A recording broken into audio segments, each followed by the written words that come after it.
Η περιπέτειά μας ξεκινάει. Στόχος, ο γύρος της Ινδονησίας. Η πρώτη μας πτήση από Αθήνα για Σιγκαπούρη διαρκεί 11 ώρες.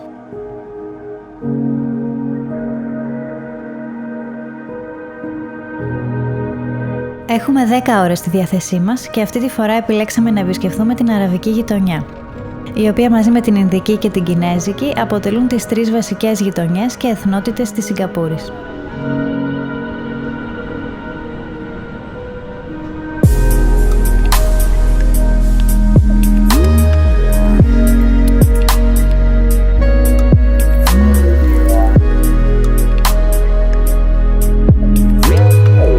Επόμενος προορισμός, η πρωτεύουσα της Ινδονησίας, Τζακάρτα. Η πτήση διαρκεί 2 ώρες.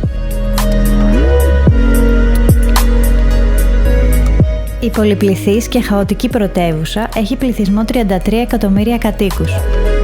Σύμφωνα με τελευταίες μελέτες, έχει αρχίσει να βυθίζεται με αργούς αλλά σταθερούς ρυθμούς και υπολογίζεται να έχει καταστραφεί σε σημαντικό τμήμα της μέχρι το 2050. Για το λόγο αυτό, έχει ήδη ξεκινήσει από το 2022 η κατασκευή από το μηδέν καινούριας Smart City πρωτεύουσας στο νησί Βόρνεο και το όνομα αυτής Νουσαντάρα. Το επόμενο πρωί ταξιδεύουμε με τρένο για την πόλη Μπαντούγκ.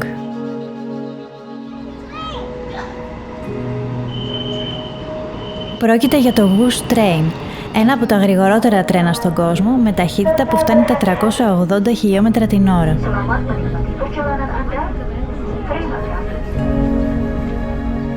Η διαδρομή που με το Whoosh Train θα διαρκέσει μόλις 30 λεπτά, με το συμβατικό τρένο θα μας έπαιρνε 3 ώρες. Ο λόγος επίσκεψής μας στην Μπαντούγκ είναι να συναντήσουμε τη φίλη μας Τζέσικα.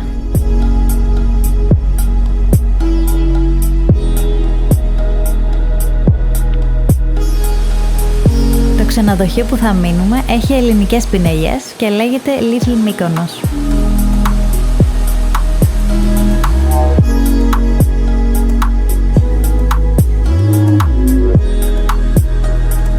Η Μπαντούγκ είναι μια πόλη με αντιθέσεις. Τυχαία βρεθήκαμε να διασχίζουμε φτωχογειτονιές χτισμένες πάνω στο ποτάμι.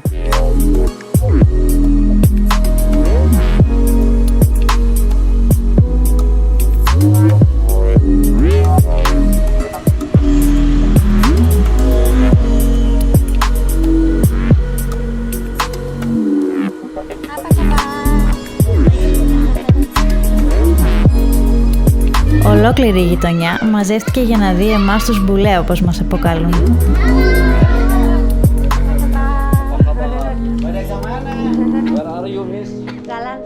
Μπουλέ στην Ινδονησιακή αργό σημαίνει αλμπίνο, αλλά έτσι αποκαλούν περιπεκτικά όλους τους δυτικούς λευκούς.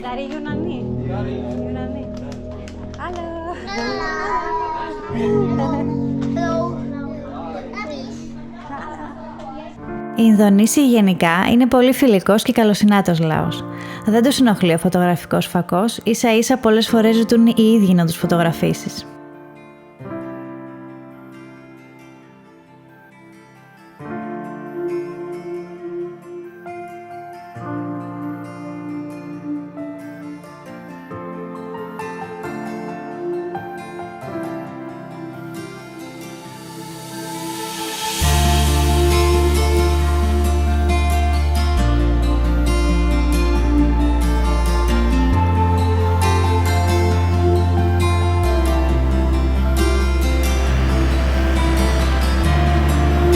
Η Μπαντούγκ είναι από τις μεγαλύτερες πόλεις της Ινδονησίας με πληθυσμό 11 εκατομμύρια κατοίκους.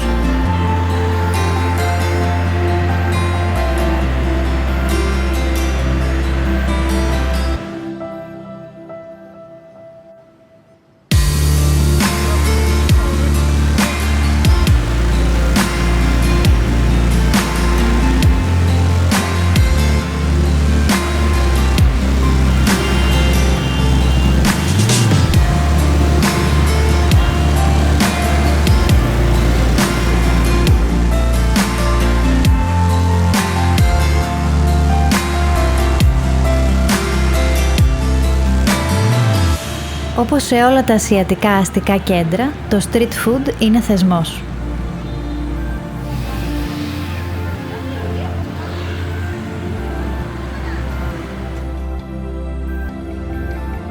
Επόμενος προορισμός μας, το παραδεισένιο νησιωτικό σύμπλεγμα Raja Ampat. Για να φτάσουμε ως εκεί, αρχικά θα πετάξουμε για την πόλη Sorong, που βρίσκεται στο δυτικό άκρο του νησιού Παπούα. Η πτήση διαρκεί 4,5 ώρες.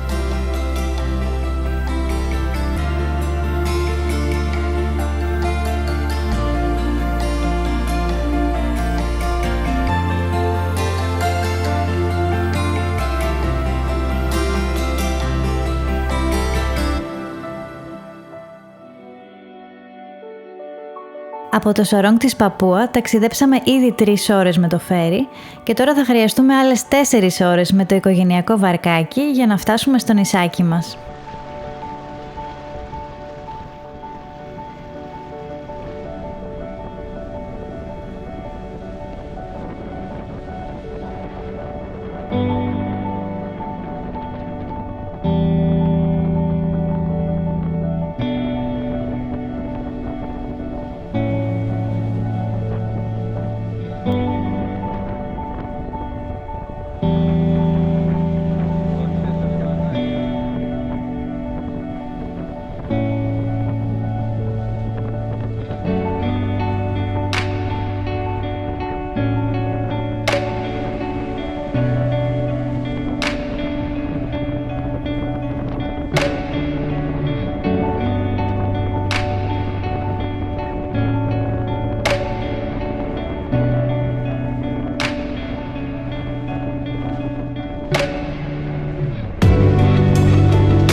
Οι μόνοι επισκέπτες στο νησί είμαστε εμείς και μια κοπέλα από τη Δανία. Στο νησί υπάρχουν μόνο 5-6 ξύλινα μπάγκαλος, όπου θα μένουμε εμείς οι 3 και το προσωπικό. Επειδή το νησί είναι ακατοίκητο, δεν έχει ηλεκτρισμό, νερό, Wi-Fi, οπότε οι παροχές είναι απλές. Ένα απλό στρώμα με κουνουπιέρα στο δωμάτιο, γεννήτρια για ρεύμα μόνο λίγες ώρες τη μέρα και νερό της βροχής που βράζει το προσωπικό για να μπορούμε να πιούμε.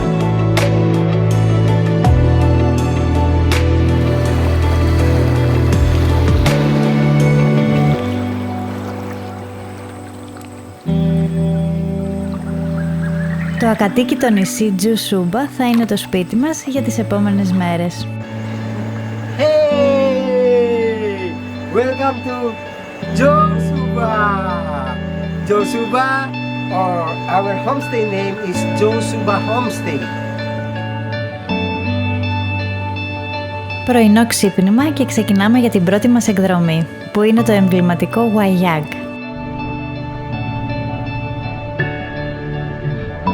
Πρόκειται για το πιο φημισμένο και εξαιρετικά απομακρυσμένο σύμπλεγμα νησιών στα Raja Ampat. Μέχρι εκεί θα χρειαστούμε άλλες 3 με 4 ώρες πάνω στο βαρκάκι.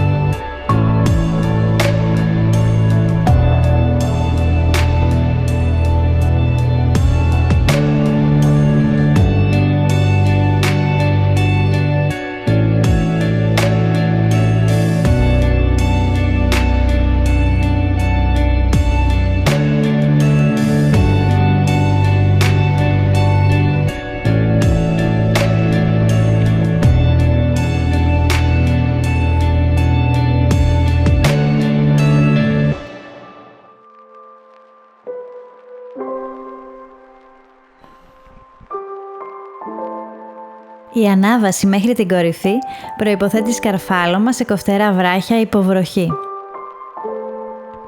Ο οδηγός μας Μάγιο το κάνει να φαίνεται παιχνιδάκι και μάλιστα ξυπόλυτος.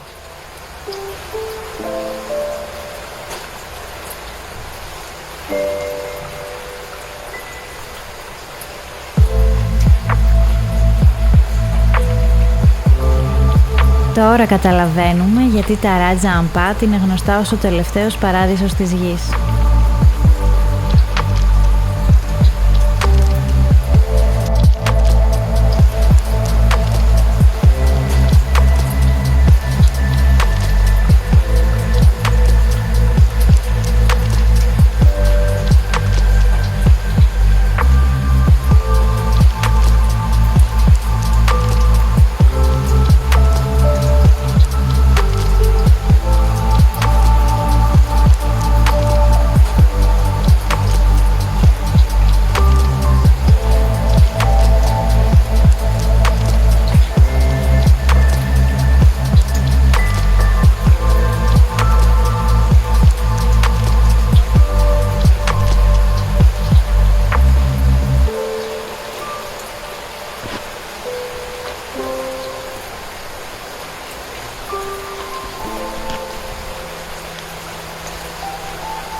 Επόμενη στάση, ένα διπλανό επίσης ακατοίκητο νησάκι, όπου γεννούν οι καρχαρίες και θα έχουμε την ευκαιρία να τους θαυμάσουμε σε απόσταση αναπνοής στο φυσικό τους περιβάλλον.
Ο μαυροπτέρυγος υφαλοκαρχαρίας ζει σε ρηχά τροπικά νερά.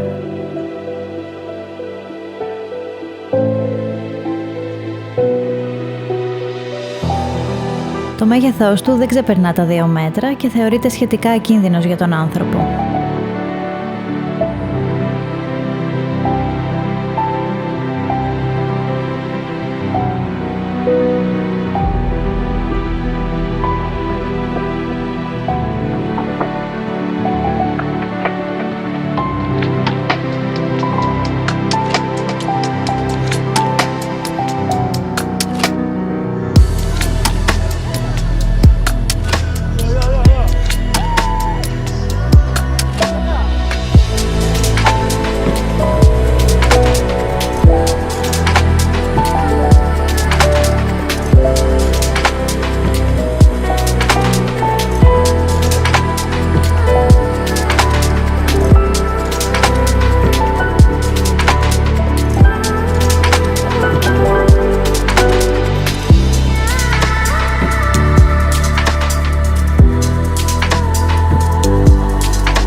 Επιστροφή στο Τζουσούμπα μετά από αυτή τη μαγευτική εμπειρία. Κλείνουμε τη μέρα μας εξερευνώντας το νησί μας, με στόχο να φτάσουμε στην άλλη άκρη του και να δούμε το ηλιοβασίλεμα.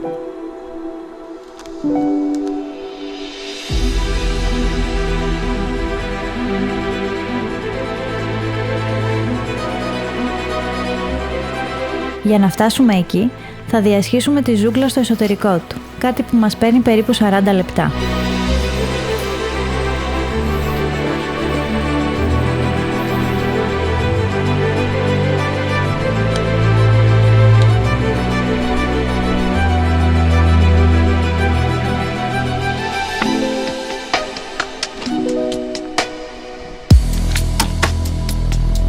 Σε όλο το νησί βρίσκονται διασκορπισμένα κοχύλια τεραστίων διαστάσεων, με μέγεθος που συχνά ξεπερνά τα 50 εκατοστά. Παραδόξως, ο μοναδικός κίνδυνος που διατρέχουμε σε αυτό το νησί δεν είναι κάποιο άγριο ζώο όπως οι καρχαρίες που είδαμε προολίγου, αλλά οι αμέτρητες καρύδες πάνω από τα κεφάλια μας.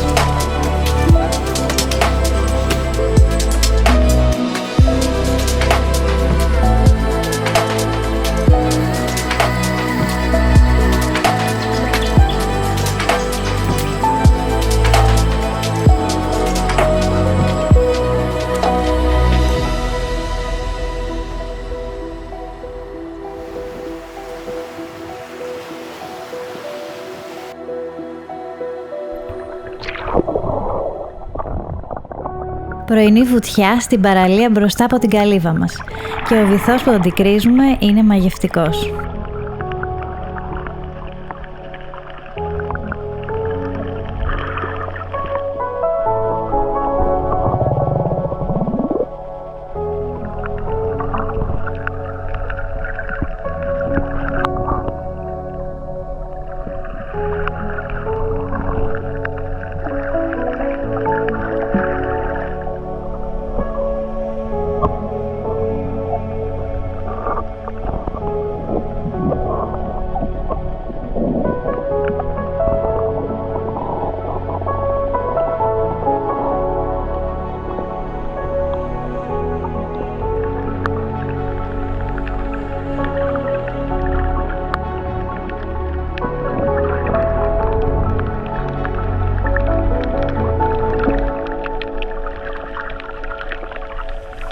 Θα περάσουμε την υπόλοιπη μέρα μας χαλαρώνοντας και απολαμβάνοντας το παραδεισένιο νησί μας.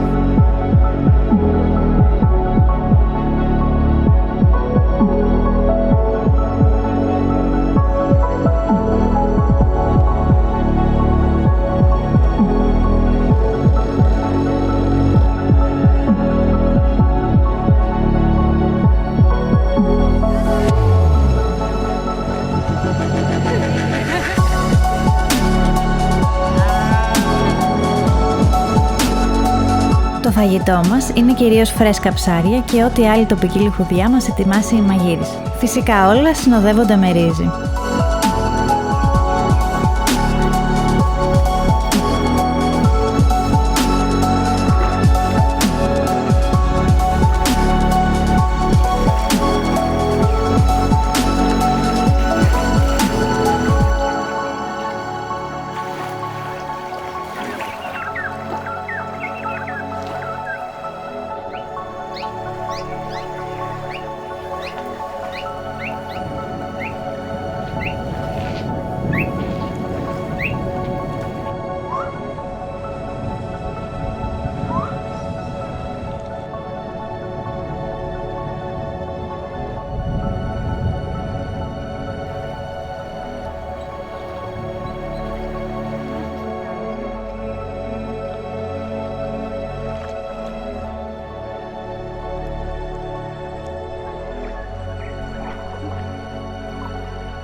Επόμενη μέρα και ξεκινάμε μια ακόμη εκδρομή.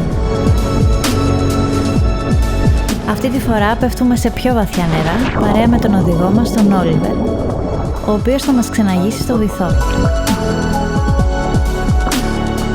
Εκεί θα δούμε αμέτρητα κοράλια, κοπάδια από μπαρακούντα, θαλάσσιες χελώνες, αστακούς, τεράστια γκρούπερς, ακόμα και καρχαρίες.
Μετά τις βουτιές, φτάνουμε κολυμπώντας σε ένα μικροσκοπικό μουδένιο νησάκι, ό,τι πρέπει για να ανακτήσουμε τις δυνάμεις μας.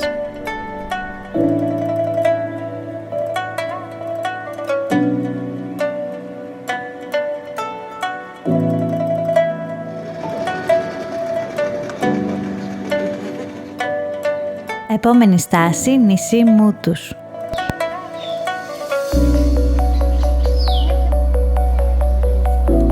Ένα από τα λίγα κατοικημένα νησάκια της περιοχής και ο πιο κοντινός οικισμός στο νησί μας.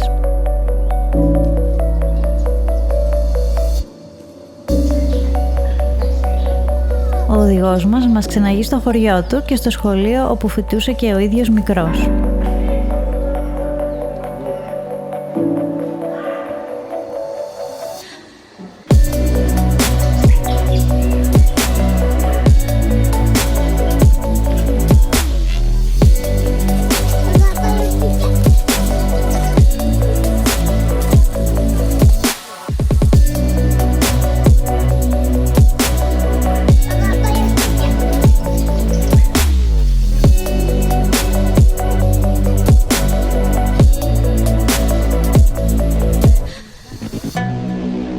Επιστροφή στο νησάκι μας και αυτή τη φορά έρχεται μαζί μας και η οικογένεια του οδηγού για βόλτα.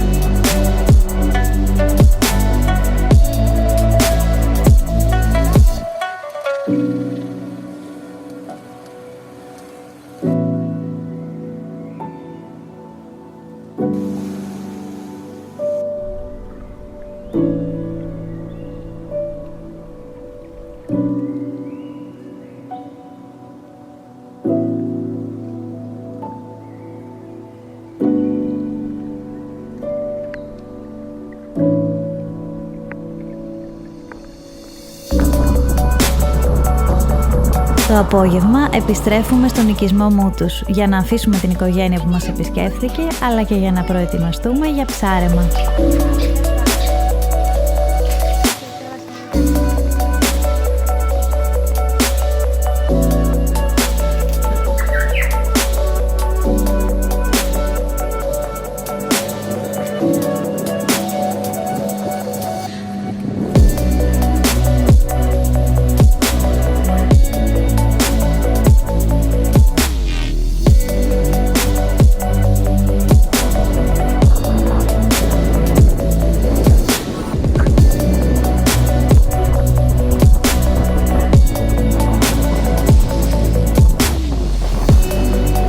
Την τελευταία μας μέρα στα Ράτζα Αμπάτ αποφασίζουμε να την περάσουμε στο νησί μας, για να έχουμε τον χρόνο να αποχαιρετήσουμε τους Παπουανούς φίλους μας.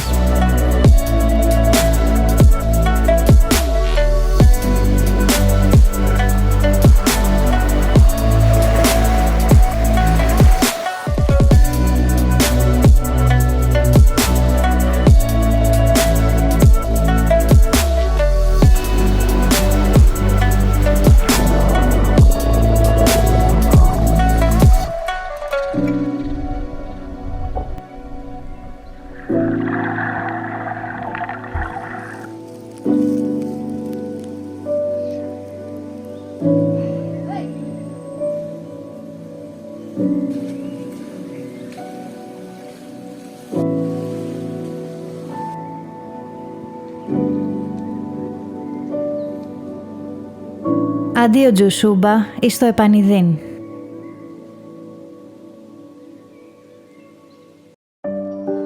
Ο δρόμος της επιστροφής θα είναι μακρύς.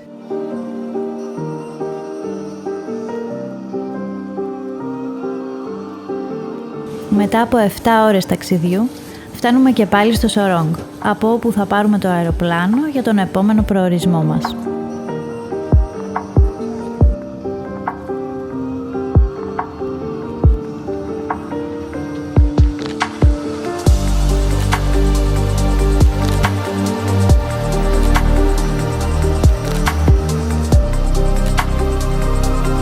Πετάμε λοιπόν για το νησί Σολαβέσι, το νησί με σχήμα χταπόδι και συγκεκριμένα για το βόρειο άκρο του, την πόλη Μανάντο.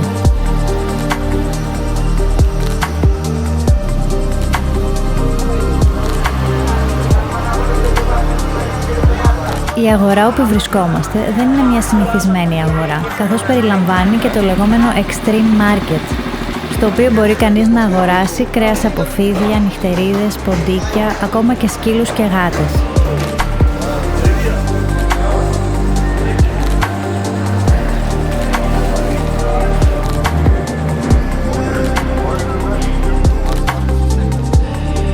Συνεχίζουμε λοιπόν τη βόλτα μας με οδηγό έναν Ολλανδό που μένει μόνιμα στο Μανάντο. Μιλάει άφτεστα Ινδονησιακά και έχει αναλάβει να μας ξεναγήσει στα ομορφότερα μέρη της περιοχής.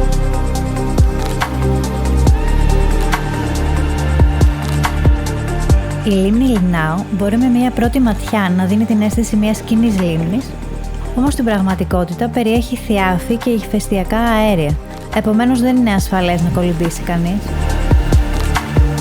Μάλιστα λέγεται ότι τα νερά της αλλάζουν χρώμα λόγω αλλαγών στη χημική του σύσταση.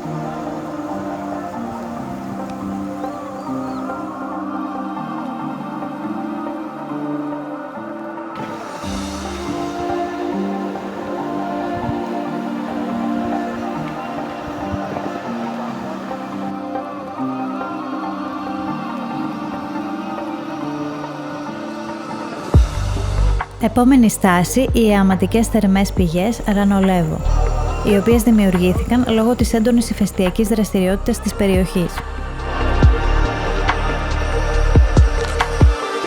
Πράγματι, αυτή τη στιγμή έχουμε γύρω μας 3 ενεργά ηφαίστεια.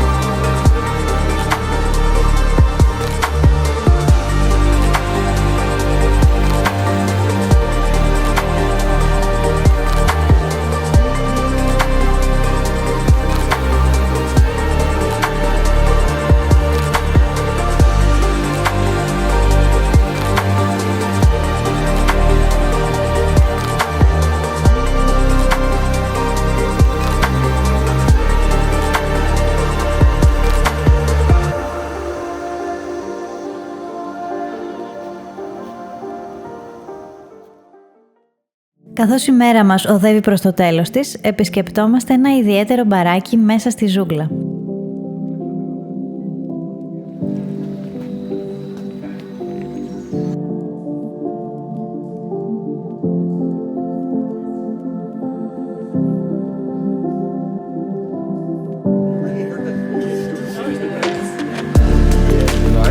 Πρόκειται για τον τόπο παραγωγής ενός φημισμένου τοπικού ποτού με υψηλή περιεκτικότητα σε αλκοόλ, το οποίο φυσικά δοκιμάσαμε.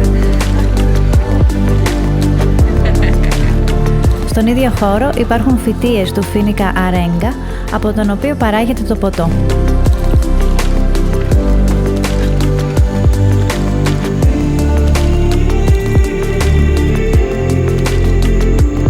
Νωρίς το πρωί αναχωρούμε για το Εθνικό Πάρκο Τανκόκο, ένα από τα δημοφιλέστερα πρωτογενή τροπικά δάση σε όλη την Ινδονησία. Το Τανκόκο αποτελεί φυσικό καταφύγιο πολλών ζώων, η πλειοψηφία των οποίων είναι ενδημικά και ήδη υπό εξαφάνιση. Οι πρώτοι που μας υποδέχονται είναι οι περίφημοι λοφιοφόροι μαύροι μακάκοι, που κυκλοφορούν όπως πάντα σε ομάδες.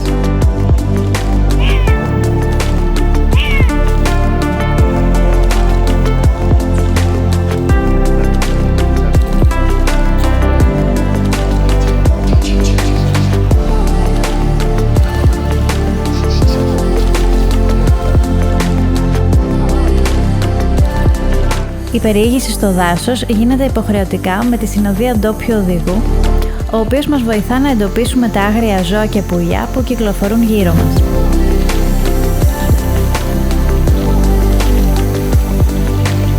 Κάποια από τα ζώα που καταφέραμε να συναντήσουμε είναι κουκουβάγες, χιουράκια, νυχτερίδες, πολύχρωμα kingfishers και το μαρσιποφόρο αρκουδάκι κουσκούς.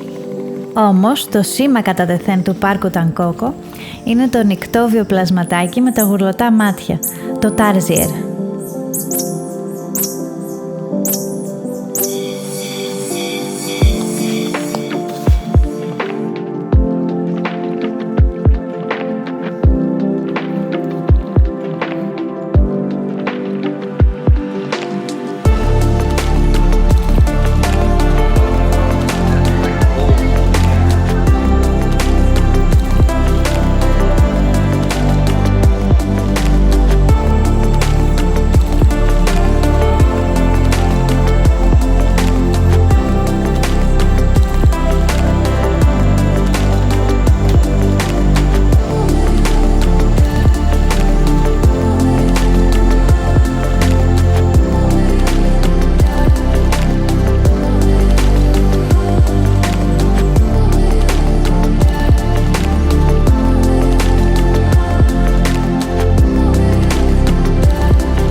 Επιστροφή και πάλι στο αεροδρόμιο του Μανάντο. Αυτή τη φορά για να πετάξουμε στο νοτιότερο πλοκάμι του νησιού Σουλαβέση, στην πρωτεύουσα Μακασάρ.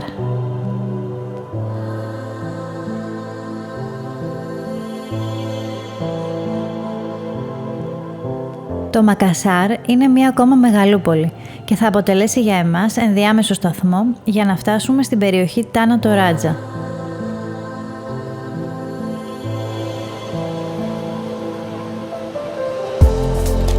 Το ταξίδι μας για εκεί διαρκεί 11 ώρες με νυχτερινό λεωφορείο σε δρόμο με ατελείωτες στροφές.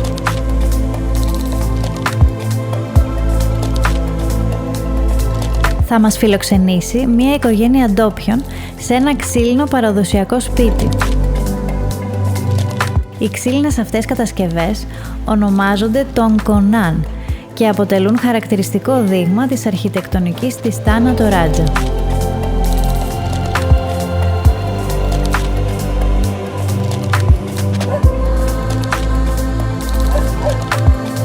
Οι εντυπωσιακές στέγες τους θυμίζουν καράβι ή σύμφωνα με άλλη θεωρία παραπέμπουν στα κέρατα του ιερού μπάφαλο.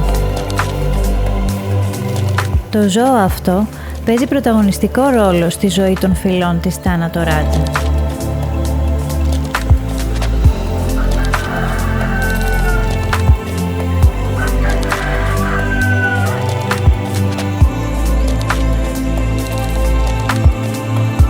Σύμφωνα με την τοπική θρησκεία, το ιερό βουβάλι αποτελεί το όχημα για το ταξίδι της ψυχής στη μεταθανάτια ζωή.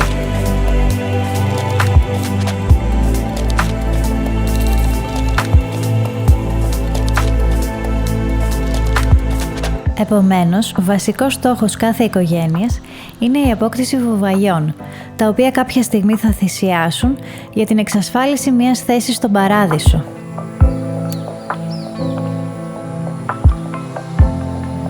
Το αξιοπερίεργο είναι ότι παρά το εξαιρετικά χαμηλό κόστος ζωής, οι τιμές των βουβαλιών ξεκινούν από 1.500 ευρώ και μπορούν να εκτοξευθούν ανάλογα με το είδος τους ακόμα και στα 200.000 ευρώ. Αυτή είναι η τιμή για το πιο σπάνιο αλμπίνο βουβάλι. Οι ντόπιοι, παρόλο που δηλώνουν χριστιανοί προτεστάντες, έχουν εμφανίσει επιρροές από παλιές ανιμιστικές δοξασίες, οι οποίες συσχετίζονται με την έννοια της ψυχής, άνιμους, τη λατρεία των προγόνων και τα μοναδικά σε όλον τον κόσμο ταφικά έθιμα.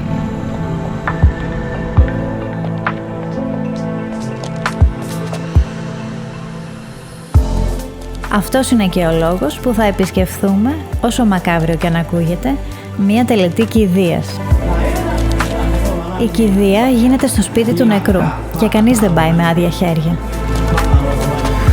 Τα πιο εκλεκτά δώρα είναι γουρούνια και βουβάλια που θυσιάζονται μπροστά στα μάτια όλων.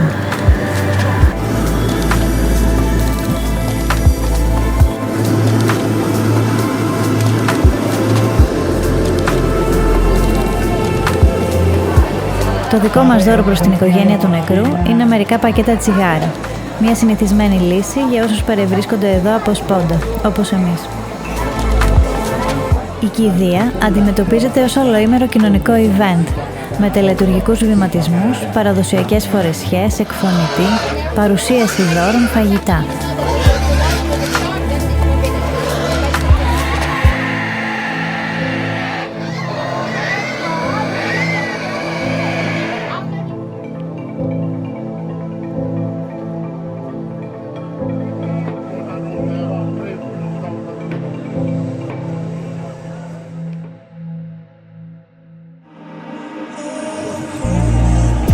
Οι Τοράτζα θεωρούν υποτιμητικό για έναν νεκρό να ταφεί κάτω από το έδαφος. Οπότε βρίσκουν άλλα μέρη για να εναποθέτουν τα νεκρά σώματα, τηρώντας τα ασφαλή από τις καιρικές συνθήκες και τα άγρια ζώα. Αυτά είναι σπηλιές, βράχοι, ακόμα και δέντρα. Τα δέντρα χρησιμοποιούνται αποκλειστικά για τις περιπτώσεις νεκρών βρεφών. Η πιο απλή μορφή ταφής είναι σε φέρετρα, τα οποία τοποθετούνται μέσα σε βράχους. Έμπειροι τεχνίτες λαξεύουν με σφυρί και καλέμι τους βράχους καθημερινά για πολλούς μήνες, έως ότου φτιάξουν μια αρκετά μεγάλη τρύπα. Τα φέρετρα επιφανών προσωπικότητων της κοινότητας τοποθετούνται σε περίοπτους βράχους όσο πιο ψηλά γίνεται. Μάλιστα φτιάχνουν προς τιμήν τους ταφικά αγάλματα με τη μορφή των θανόντων, τα επωνομαζόμενα τάου-τάου στην τοπική διάλεκτο. Μία σημαντική λεπτομέρεια για την κηδεία που παρευρεθήκαμε σήμερα είναι πως το τιμόμενο πρόσωπο απεβίωσε 3 χρόνια πριν.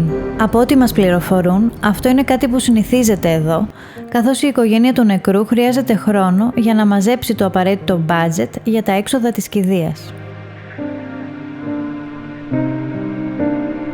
Τι γίνεται όμως με το νεκρό σώμα όλα αυτά τα χρόνια? Η απάντηση σοκάρει. Ο νεκρός παραμένει στο σπίτι της οικογένειας και αντιμετωπίζεται σαν βαριά άρρωστος. Ξαπλωμένος στο κρεβάτι του, δέχεται επισκέψεις από αγαπημένα πρόσωπα που του απευθύνουν το λόγο και του φέρνουν καθημερινά φαγητό. Αυτός είναι ένας τρόπος σταδιακού αποχαιρετισμού του εκλειπώτα.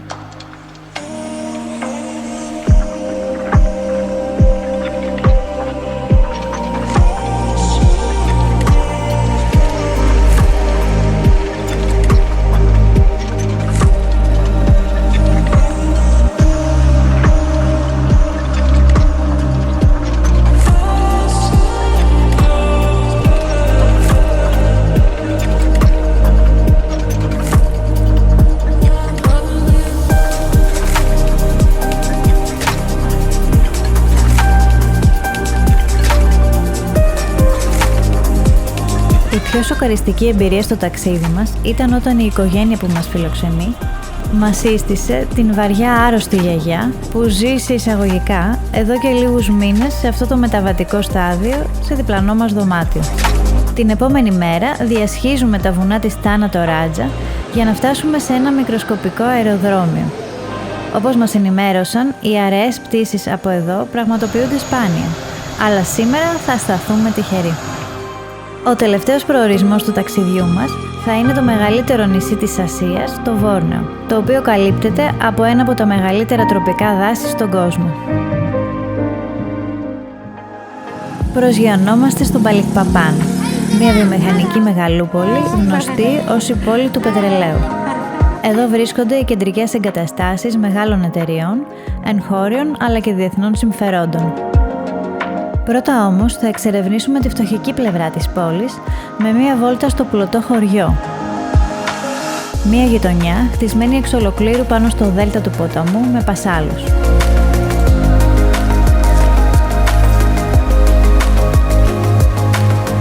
Η βραδινή μας βόλτα σε ένα από τα πολλά ακριβά εστιατόρια μας έδωσε την αίσθηση ότι βρισκόμαστε σε άλλη πόλη.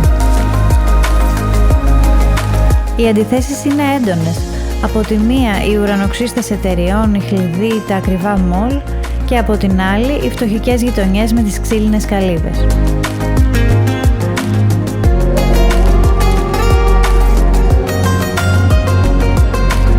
Τι ήταν όμως αυτό που μας έφερε μέχρι το Βόρνεο?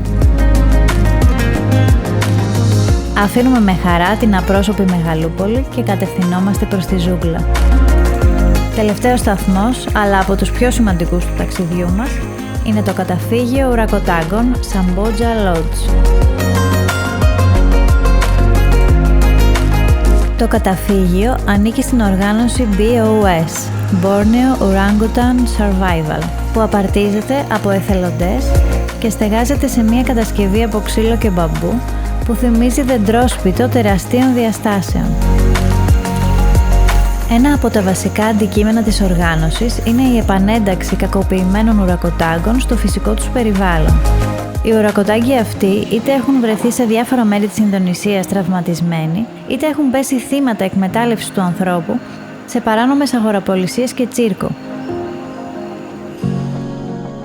Αν αφαιθούν απευθείας στην άγρια ζούγκλα, δεν έχουν πολλές πιθανότητες να επιβιώσουν.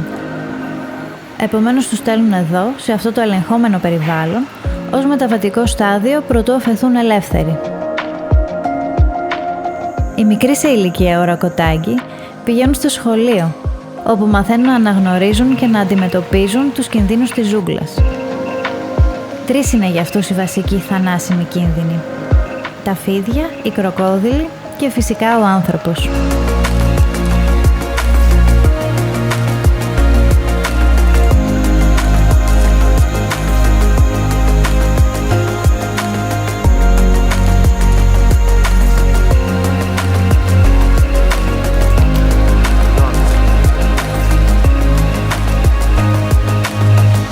Εκτός από τους ουρακοτάγκους, η οργάνωση έχει υπό την προστασία της και τα Sun Bears. Πρόκειται για μινιόν αρκουδάκια σε μέγεθος μεγάλου σκύλου, τα οποία έχουν χρώμα μαύρο καφέ και ένα λευκόχρυσο χαρακτηριστικό σχέδιο στη γούνα τους, το οποίο θυμίζει ήλιο. Εξού και η ονομασία Sun Bears. Παρόλο που είναι μικρόσωμα, είναι πολύ επιθετικά και επικίνδυνα για τον άνθρωπο. Οι ουρακοτάγκοι περνούν τα πρώτα 6-7 έτη της ζωής τους επάνω στη μητέρα τους στην κυριολεξία, η οποία τα κουβαλάει παντού αγκαλιά για να τα εκπαιδεύσει. Πρόκειται για μονοχικά ζώα κατά κύριο λόγο, τα οποία όταν θέλουν να επικοινωνήσουν με την υπόλοιπη κοινότητα, κάνουν καλέσματα, long calls, σαν αυτά που ακούμε από τον μπαλκόνι μας.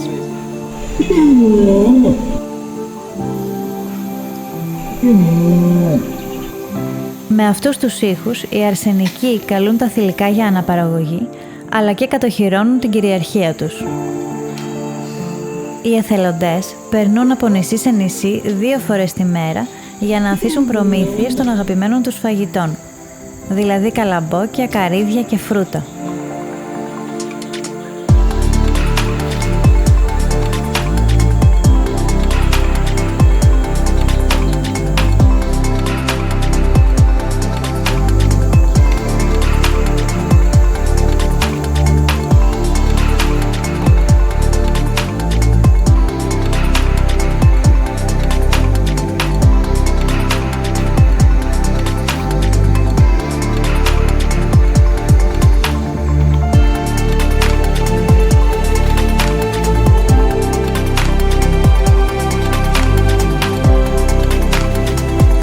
Παρόλο που τα καλοπροαίρετα αυτά ζώα είναι χορτοφάγα, δεν παύουν να είναι επικίνδυνα για τον άνθρωπο λόγω του όγκου τους.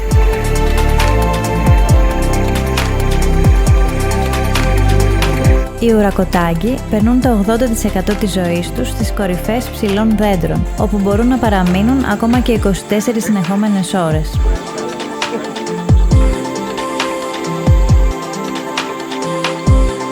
Όσο απίστευτο κι αν μας φαίνεται, μοιραζόμαστε ίδιο DNA κατά 97% με τα μεγαλόσωμα αυτά ζώα. Είναι δηλαδή κατά κάποιο τρόπο ξαδέρφια μας. Ένας λόγος παραπάνω για να το προστατεύσουμε. Οι ντόπιοι Ινδονήσιοι είχαν προφανώς αντιληφθεί από πολύ παλιά την ομοιότητα των ζώων αυτών με το ανθρώπινο είδος και γι' αυτό τους ονόμασαν Orangutan. Στα Ινδονησιακά, orang σημαίνει άνθρωπος και utan σημαίνει δάσος. Η συνένωση των λέξεων αυτών οδήγησε στον όρο ουρακοτάγκο. Για τους ντόπιους λοιπόν είναι οι άνθρωποι του δάσους.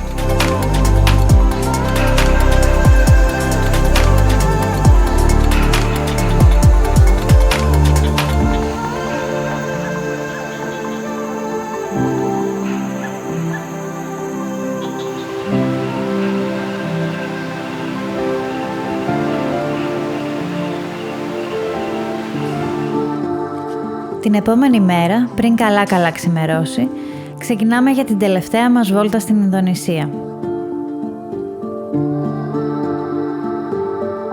Εντυπωσιακή βαρκάδα στον Μαύρο Ποταμό.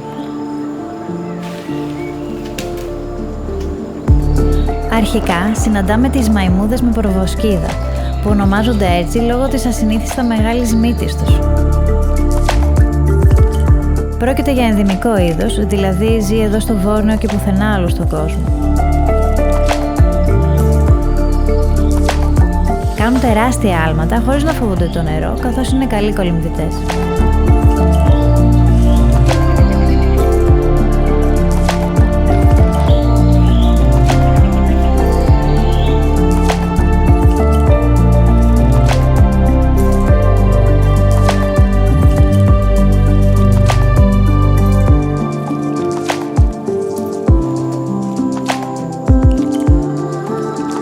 Κατά μήκος του ποταμού συναντάμε διάφορα τροπικά πουλιά, πολύχρωμα φίδια, ακόμα και πίθωνες.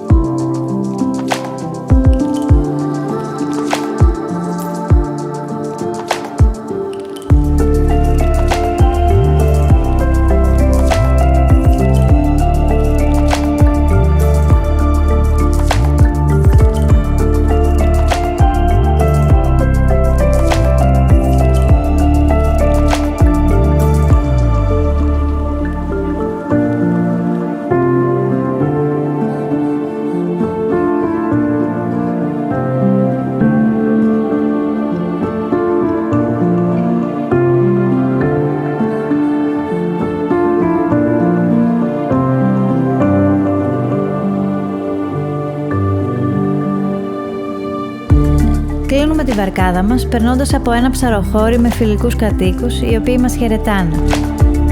Εμείς το νιώσαμε λίγο σαν αποχαιρετισμό, καθώς δυστυχώς ήρθε η ώρα της επιστροφής.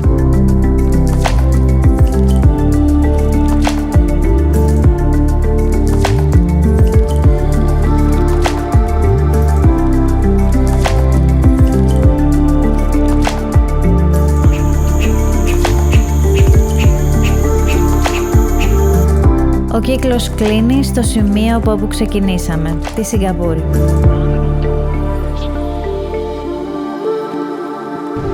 Αυτές οι εικόνες είναι για εμάς κάτι να μείνει, που λέει και ένας φίλος. Και ποιος ξέρει, ίσως να ταξίδεψαν και άλλους σε μέρη μακρινά και ονειρικά. Κάθε άνθρωπος που ταξιδεύει σε ένα μέρος γράφει τη δική του ιστορία.